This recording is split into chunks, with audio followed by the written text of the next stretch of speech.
Journal Combat, 21 mai 1945. Les Arabes demandent pour l'Algérie une constitution et un parlement. J'ai dit dans mon dernier article qu'une grande partie des indigènes nord-africains, désespérant du succès de la politique d'assimilation, mais pas encore gagnés par le nationalisme pur, s'étaient tournés vers un nouveau parti, les Amis du Manifeste. Il me paraît donc utile de faire connaître aux Français ce parti, avec lequel, qu'on lui soit hostile ou favorable, il faut bien compter.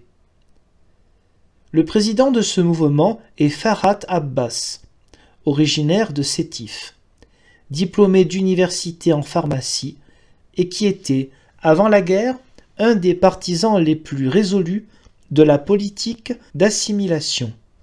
À cette époque, il dirigeait un journal, L'Entente, qui défendait le projet Blum-Violette et demandait que soit enfin instaurée en Algérie une politique démocratique où l'arabe trouva des droits équivalents à ses devoirs. Aujourd'hui, Farhat Abbas, comme beaucoup de ses coreligionnaires, tourne le dos à l'assimilation. Son journal, Égalité, dont le rédacteur en chef, Aziz Kessos, est un socialiste, ancien partisan, lui aussi, de l'assimilation, réclame la reconnaissance d'une nation algérienne liée à la France par les liens du fédéralisme. L'homme. Farhat Abbas a une cinquantaine d'années. C'est incontestablement un produit de la culture française. Son premier livre portait en épigraphe une citation de Pascal. Ce n'est pas un hasard. Cet esprit est en vérité pascalien par un mélange assez réussi de logique et de passion. Une formule comme celle-ci, « La France sera libre et forte de nos libertés et de notre force » est dans le style français. C'est à notre culture que Farhat Abbas la doit et il en est conscient.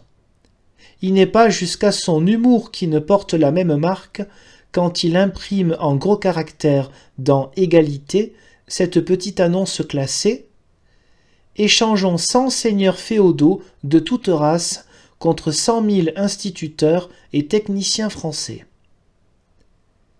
Cet esprit cultivé et indépendant a suivi l'évolution qui a été celle de son peuple et il a traduit cet ensemble d'aspirations dans un manifeste publié le 10 février 1943 et qui fut accepté par le général Quatroux comme base de discussion. Le programme. Que dit ce manifeste ? À la vérité, pris isolément, ce texte se borne à une critique précise de la politique française en Afrique du Nord et à l'affirmation d'un principe. Ce principe constate l'échec de la politique d'assimilation et la nécessité de reconnaître une nation algérienne, reliée à la France, mais munie de caractéristiques propres. Cette politique d'assimilation, dit le manifeste, apparaît aujourd'hui aux yeux de tous comme une réalité inaccessible, c'est moi qui souligne, et une machine dangereuse mise au service de la colonisation. Fort de ce principe, le manifeste demande pour l'Algérie une constitution propre qui assurera aux Algériens tous les droits démocratiques et une représentation parlementaire personnelle. Un additif au manifeste, en date du 26 mai 1943, et deux textes plus récents, d'avril et de mai 1945, ont précisé encore ce point de vue. Ils demandaient la reconnaissance, à la fin des hostilités, d'un État algérien avec une constitution propre, élaborée par une assemblée constituante, qui serait élue au suffrage universel par tous les habitants de l'Algérie. Le gouvernement général cesserait d'être alors une administration pour devenir un véritable gouvernement où les postes seraient également répartis entre ministres français et ministres arabes.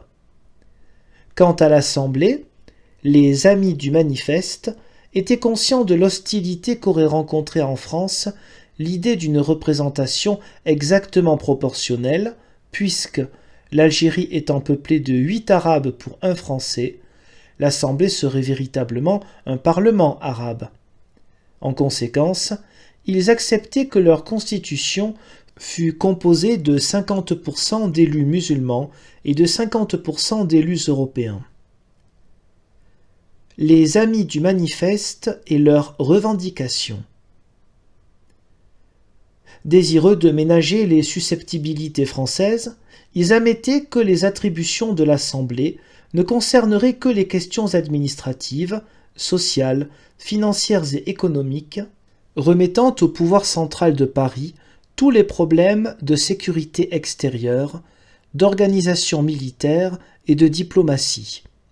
Bien entendu, cette thèse fondamentale s'accompagne de revendications sociales qui visent toutes à faire entrer la démocratie la plus complète dans la politique arabe.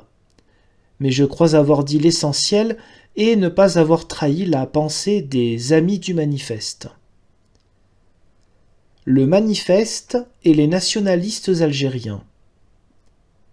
Dans tous les cas, c'est autour de ces idées et de celui qui les représente qu'une grande partie de l'opinion musulmane s'est réunie.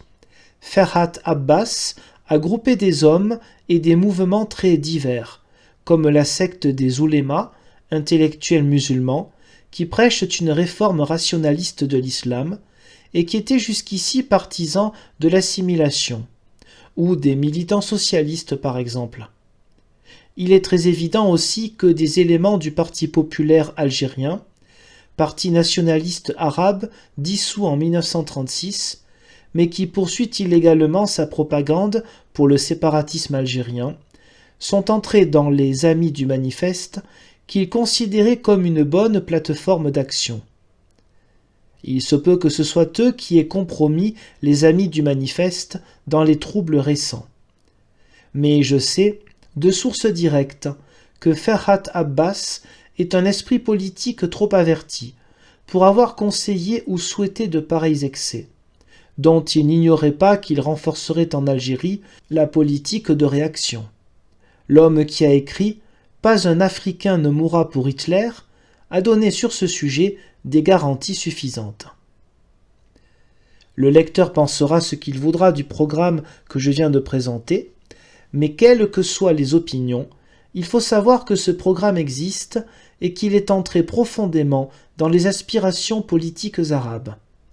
Si l'administration française avait décidé de ne pas suivre le général Catroux dans l'approbation de principes qu'il donnait au manifeste, il lui était possible de remarquer que toute la construction politique du manifeste tire sa force du fait qu'il considère l'assimilation comme une réalité inaccessible. Elle aurait peut-être conclu alors qu'il suffisait de faire que cette réalité devint accessible pour enlever tout argument aux amis du manifeste. On a préféré y répondre par la prison et la répression. C'est une pure et simple stupidité.